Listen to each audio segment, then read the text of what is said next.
We're obviously very, very excited to be here.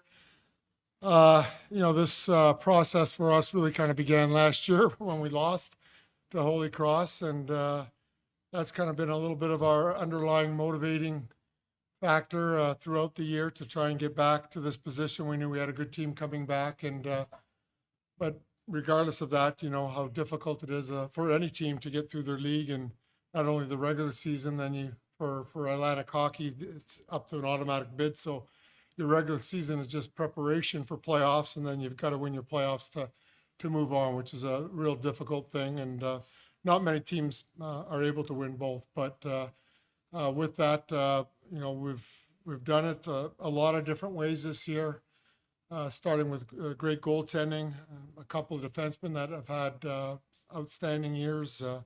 One breaking the Atlantic hockey record in goals and leading the nation in goals scored, and a great group of forwards. And starting with the two guys to my right, their leadership in coming back, and some injection of, some youth with some of our freshmen.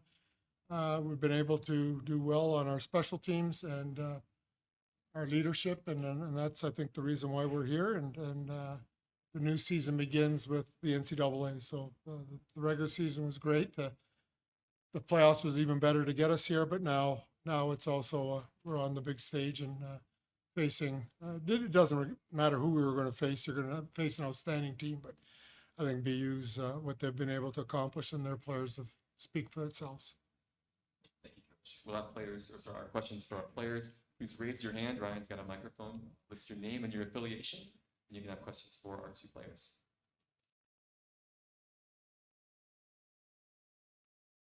This is for either one of you. Grant Sweeter with Kelland Sports here in Sioux Falls. Guys, you have 11 players on this team that are 23 years old. You guys have a lot of experience on this team. How do you think that's helped you kind of go on this, win streak here and get you to the NCAA tournament? Yeah, obviously we're a bit of an older team. I might start from recruiting a little bit older, but it just kind of goes to show the leadership that we have on this team. With the older guys, we've had a lot of guys that have played a lot of junior and now have played a lot of college. So we've got a lot of guys that have played a lot of games and know what it takes to win. And so we've been building this from last year, moving into this year with a lot of the same core group of guys. So we know what it takes, and that's why we're here. And Bernie Corbett, Giant Sports Associates. Guys, you're both grads. You're both fifth year. Coach just mentioned Holy Cross last year. How much of a motivational factor was to come and give it one more go this year? It was huge. We've been setting out for this since last spring workouts. It's been a bitter taste in our mouth all year. We set out our goals very, very high at the start of the year. We do a lot of mental preparation, and being here is one of them, right? We're not finished. We really want to win it all.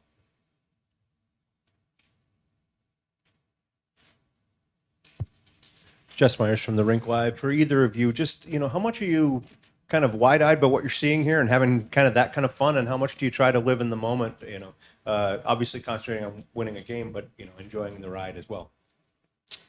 I got it. So it's incredible, right? You dream of this your whole life growing up playing hockey. This is the big stage. It's really cool to see a lot of the other teams here, a lot of teams we haven't faced before. But at the same time, we have been preparing for this all year, starting last year. Like Gonzo said, we've done a lot of mental preparation. We've had our goals set since the beginning of this year. So this is nothing new to us. This isn't a surprise. We're taking it all in. We're living it in the moment. Like you said, it is really cool, but we are prepared and we are ready to go.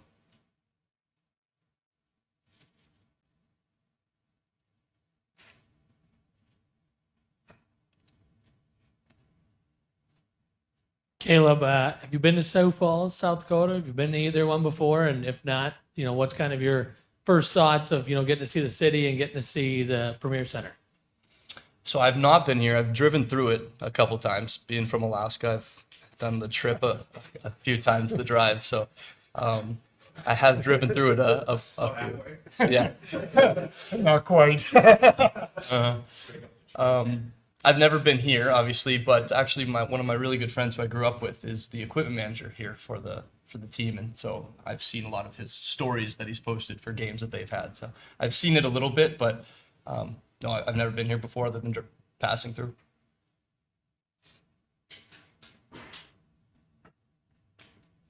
Any other questions for our student athletes? Jessica.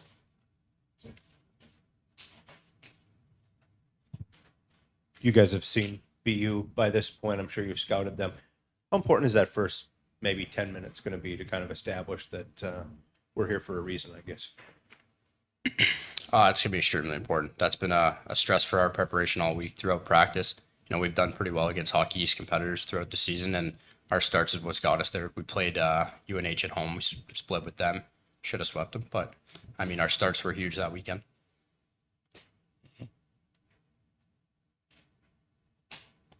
That's all for questions for our student athletes. Caleb and Elijah, you guys are excused. Best of luck tomorrow. Cool. Thank you so much. Yes.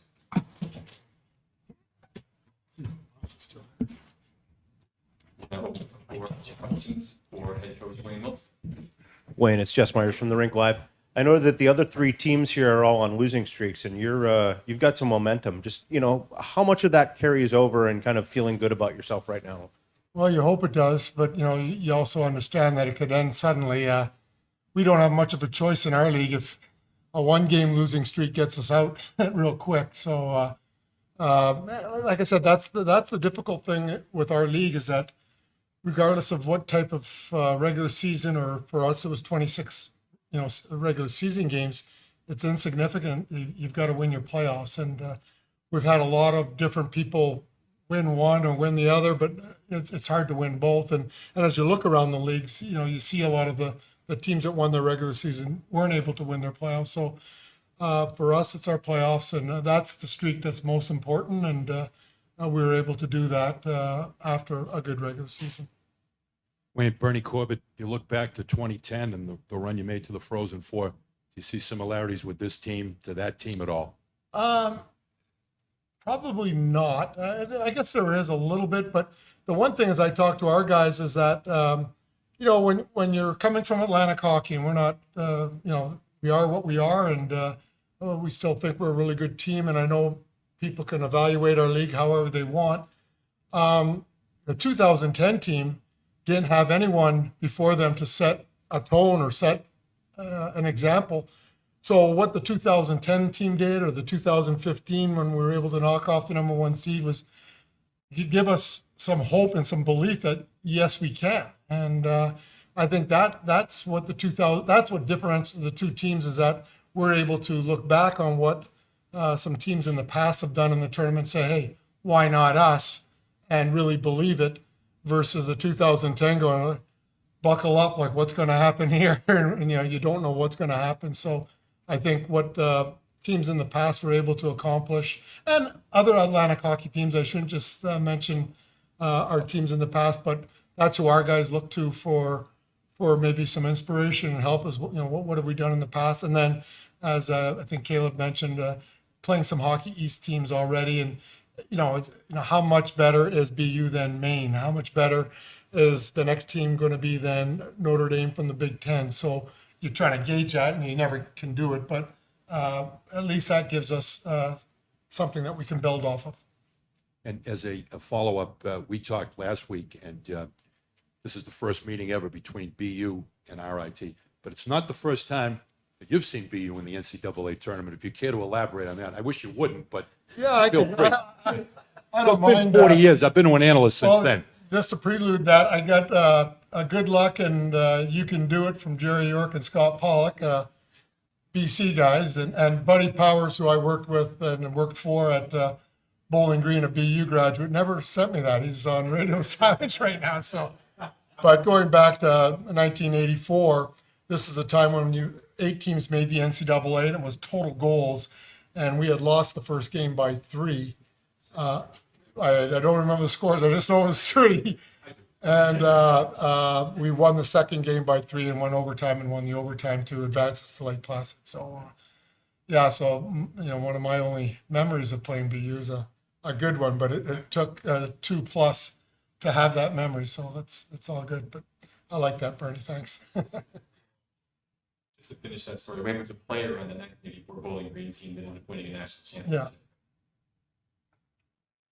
Wayne, speaking of your 2010 team, watching what UMass did recently and now what Michigan State is doing, how much of a proud papa are you of Jared DeMichael and kind of his rising star in the coaching ranks? Yeah, it's great, obviously following him and speaking with him on a somewhat of a regular basis. And just what he's been able to accomplish right back from when he started getting into it. Another Bowling Green guy, George Roll, helped him with Nazareth to get his foot in the door. And on the Met side, he helped our women's team that also won a national championship in Division III. And then off to St. Lawrence he went, and then to UMass to win a national championship. And really a great story and a great turnaround for Michigan State this year as he's assisting them as well in their resurgence and in their hopes to win another national championship for himself. Did you see some of those qualities in him when he was a player? I mean, did you look at a guy and say that's going to be? Yeah, where's Jeff? What would you say about Jared? We've got some people around that know Jared pretty well. And very obviously outgoing. And yeah, I do. I mean, he was actually more entertaining than any of us here at the press conferences. References to Snoop Dogg, any dog, underdog, whatever he was saying at the time. But no, just as a goalie, gave us obviously a lot of confidence. And our goalies have way different personalities right now, but their ability to play the position is very similar. Actually, Tommy's been outstanding for us this year. Coach Scott Bigger from RIT Sports Network. You've only got one player with any NCAA playoff experience on your team, but this is the fourth trip for you and your staff. How do you impart some of that knowledge and experience to the other players so that they know what to expect? Great question. I don't know how that. I think really just trying to reinforce them being themselves. Like you don't need. You can't change up everything as a coach. Sometimes overcoaching hurts teams as well.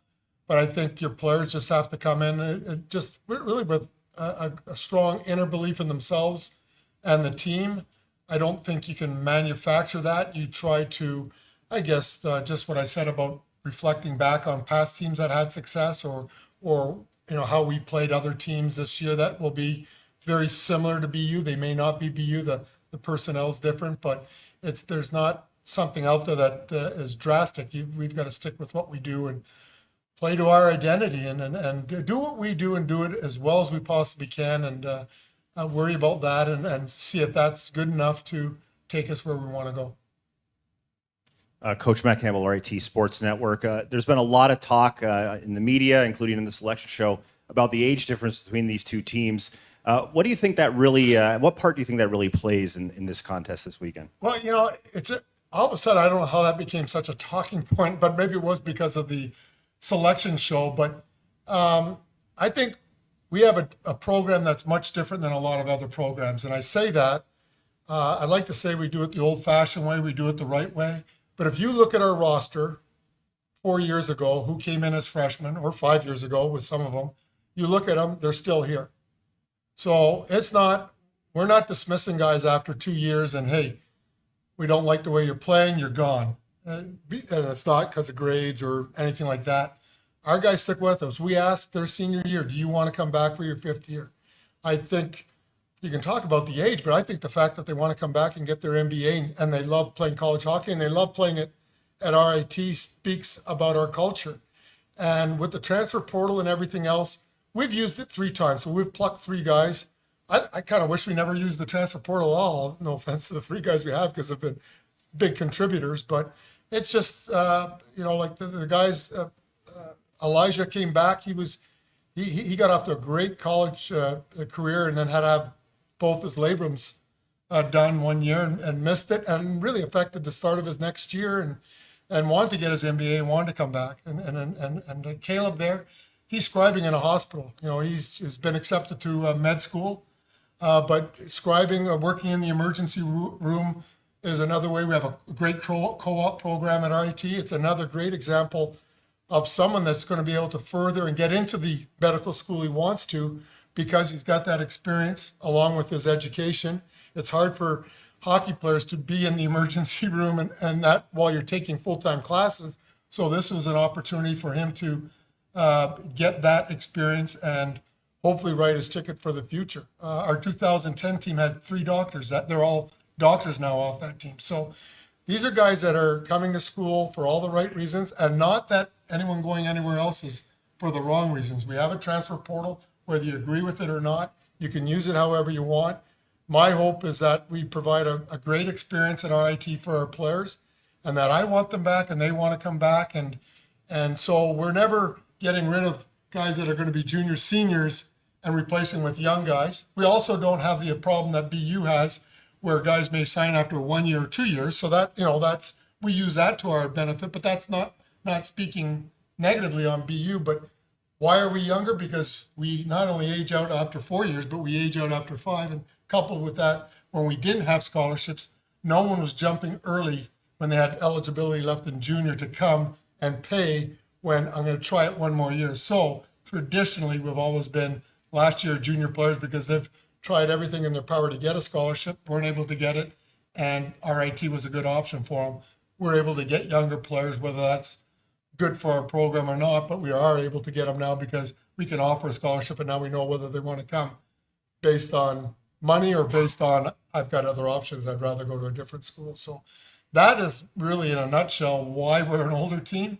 But no apologies to it. I couldn't be prouder of the guys that are old men back there and getting their MBA and getting accepted in a med school and being able to experience college hockey at the highest level. I think it's awesome. That's my soapbox speech, but